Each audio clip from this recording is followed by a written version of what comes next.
Friends कहाँ थे हम डिफाइन कर रहे थे पोटेंशियल डिफरेंस को। पोटेंशियल डिफरेंस की डेफिनेशन हमने दी थी कि work done on unit positive charge in bringing it from infinite to any point of the electric field. ठीक है, और मैंने ये भी आपको बता दिया कि वर्क डन क्यों करना पड़ता है ना, क्योंकि जब हम पॉजिटिव चार्ज को इलेक्ट्रिक फील्ड में लेकर आते हैं टेस्ट चार्ज को, तो वो टेस्ट चार्ज जो होता है वो it is repelled by the source charge, तो उसके अगेंस्ट हमें वर्क करना पड़ता है। क्लियर है?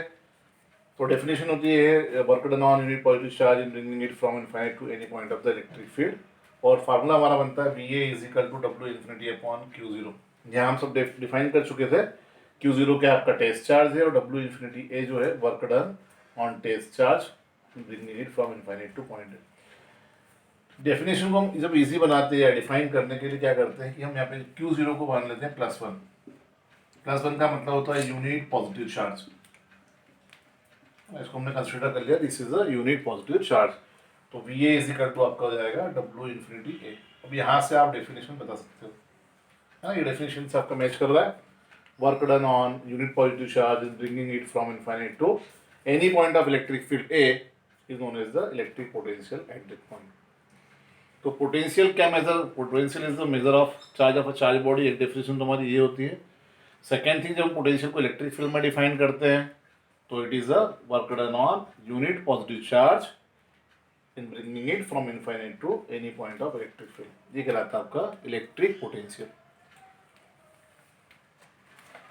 लाइक द वर्क, चूंकि इलेक्ट्रिक पोटेंशियल वर्क पे डिपेंड करता है, तो जैसे कि वर्क हमारा स्केलर क्वांटिटी, सिमिलरली जो इलेक्ट्रिक पोटेंशियल होता है it is also the scalar quantity. ये स्केलर क्वांटिटी होती है। Number 2, its SI unit is volt, इसकी एसआई यूनिट वोल्ट होती है। और अगर आपको 1 वोल्ट को डिफाइन करना है तो फार्मूले से आप डिफाइन कर सकते हैं।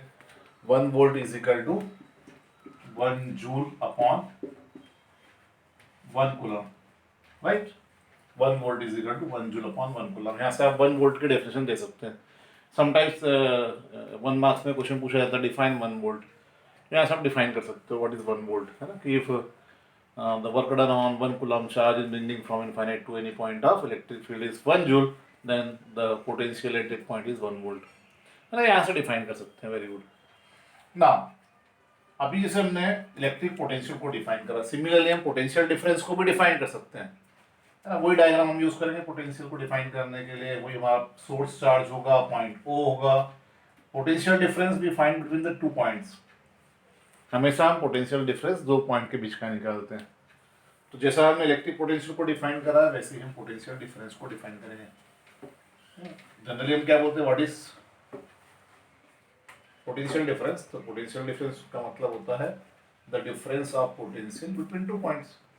अगर यहाँ पोटेंशियल ए है, यहाँ पोटेंशियल बी है, तो what is the potential difference, this is V A minus V B. But mathematically इसको हम कैसे डिफाइन करेंगे, तो वही हम फिर से बोलेंगे the work done on a test charge or unit positive charge in bringing it from one point to another point। एक पॉइंट से दूसरे पॉइंट तक लाने के लिए टेस्ट चार्ज पे आपको जितना वर्क करना पड़ता है, that work done is known as the potential difference। that work done is known as the potential difference। तो इलेक्ट्रिक पोटेंशियल और पोटेंशियल डिफरेंस में क्या डिफरेंस हो गया। इलेक्ट्रिक पोटेंशियल जो डिफाइंड था हमारा वो इनफाइनाइट से पॉइंट ए तक के लिए था, और पोटेंशियल डिफरेंस जो डिफाइंड हुआ है वो पॉइंट बी से पॉइंट ए के लिए हुआ है। तो अगर इनफाइनाइट से किसी पॉइंट तक अगर आप किसी टेस्ट चार्ज यूनिट चार्ज को लेकर गए, that is the potential, electric potential, और एक पॉइंट से दूसरे पॉइंट तक लेकर गए, then that work done is known as the potential difference.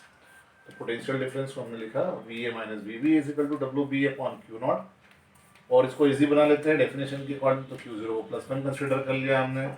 तो again the potential difference is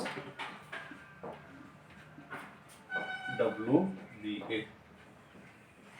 work done on test charge in bringing it from point B to point A is known as the potential difference between A and B। Clear. तो 2 point के बीच का difference potential difference, 2 point के बीच में work done निकालेंगे, that is the potential difference. Clear. और unit इसकी भी सेम रहेगी, this is also volt. So I think student now you are familiar with the terms electric potential and potential difference. Clear? So student जो दोनों terms है आपको electric potential और potential difference सब क्लियर हो गए. नाउ इवन इलेक्ट्रिक फील्ड के बारे में आपको समझ में आ गया इलेक्ट्रिक फील्ड किसे कहते हैं, क्या उसकी डेफिनेशन है. क्लियर?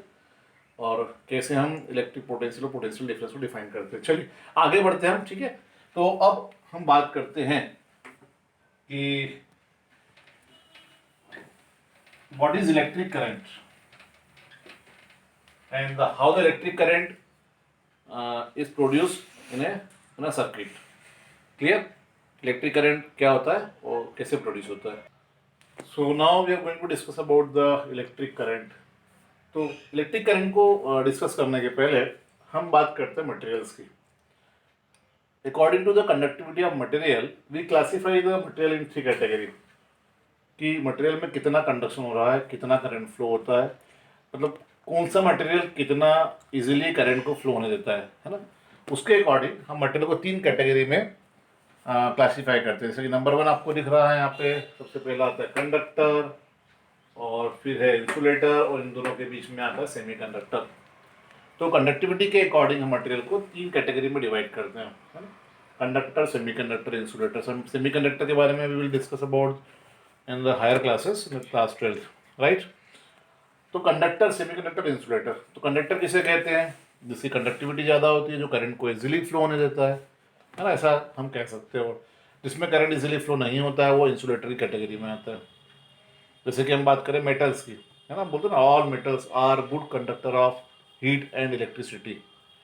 जितने भी कंडक्टर होते हैं वो इलेक्ट्रिसिटी के गुड कंडक्टर होते हैं. तो कंडक्टर मीन्स जिनकी कंडक्टिविटी कैसी होती है, हाई होती है. इंसुलेटर में जिनकी कंडक्टिविटी कैसी होती है, लो होती है, जिनमें करंट इजीली फ्लो नहीं होता. नंबर ऑफ एग्जांपल्स आ रहे हैं हियर, है ना. जितने मेटल्स होते हैं दे आर गुड कंडक्टर, है ना. अर्थ इज आल्सो कंडक्टर, अर्थ भी कंडक्टर है. ठीक है. इसके बाद इंसुलेटर की बात करें तो रबर, प्लास्टिक, है ना, wooden, these are the example of the insulator.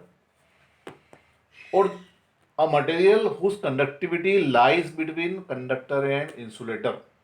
जिसकी कंडक्टिविटी कंडक्टर और इंसुलेटर के बीच में होती है, दैट इज अ सेमीकंडक्टर. उसको हम कहते हैं सेमीकंडक्टर कहते हैं, है ना.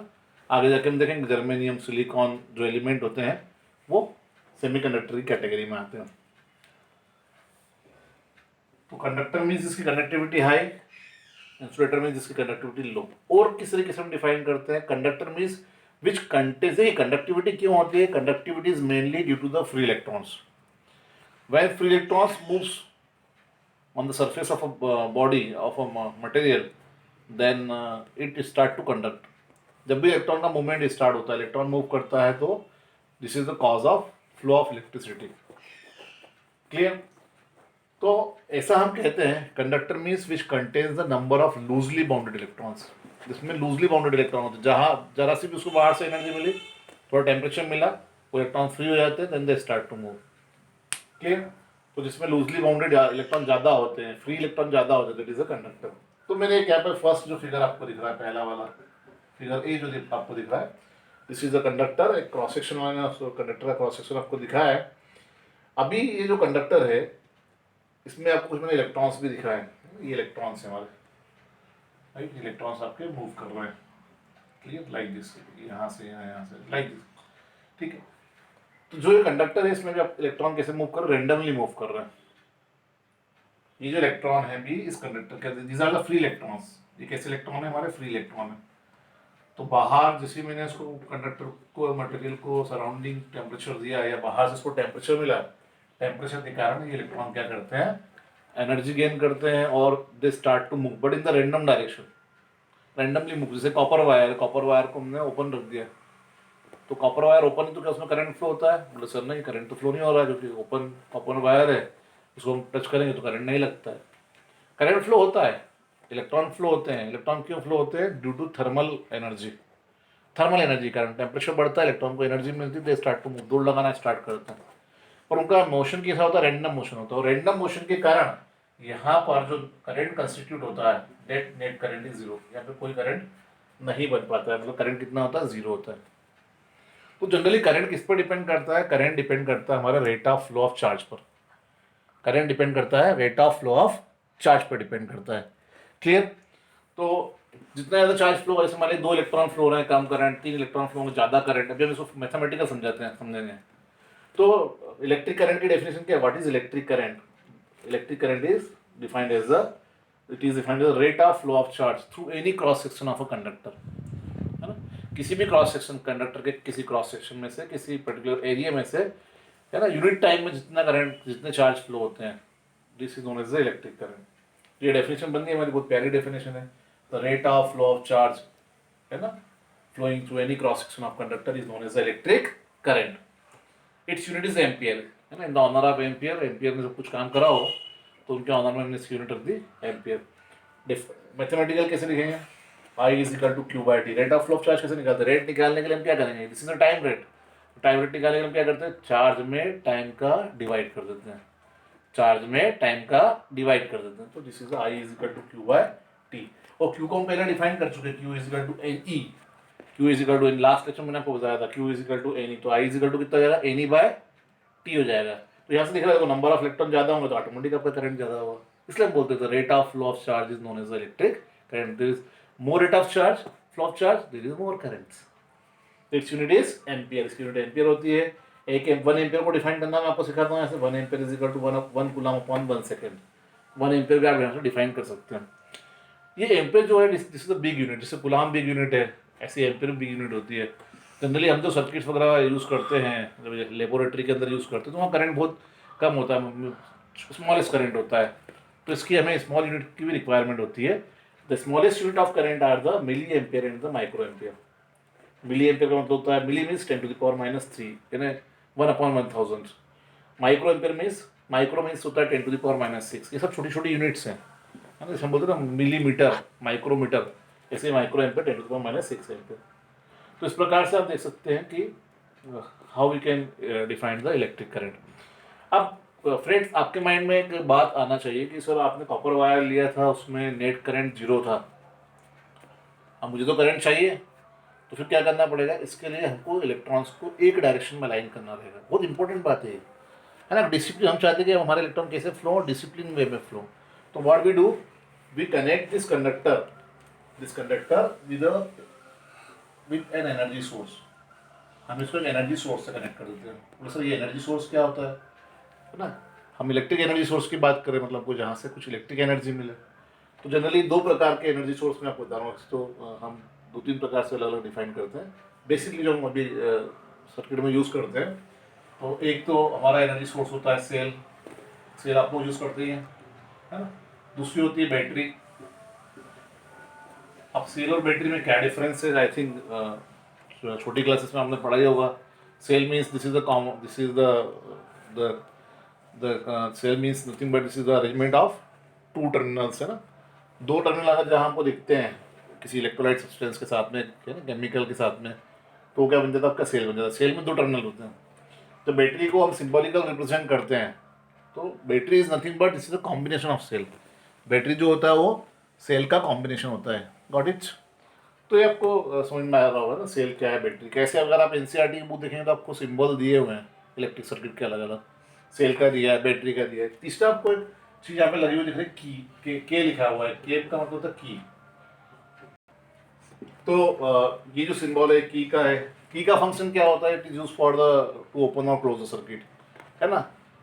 सर्किट तो पूरा एक इनक्लोज पाथ हो गया है, क्लोज पाथ हो गया, जिसमें आपने बहुत सारे कंपोनेंट लगा रखे हैं, जैसे बैटरी लगा दी, कंडक्टर लगा दिया, की लगा दी। की जो होता है, इसके प्लग को हम ओपन या क्लोज करके सर्किट को ओपन क्लोज कर सकते हैं।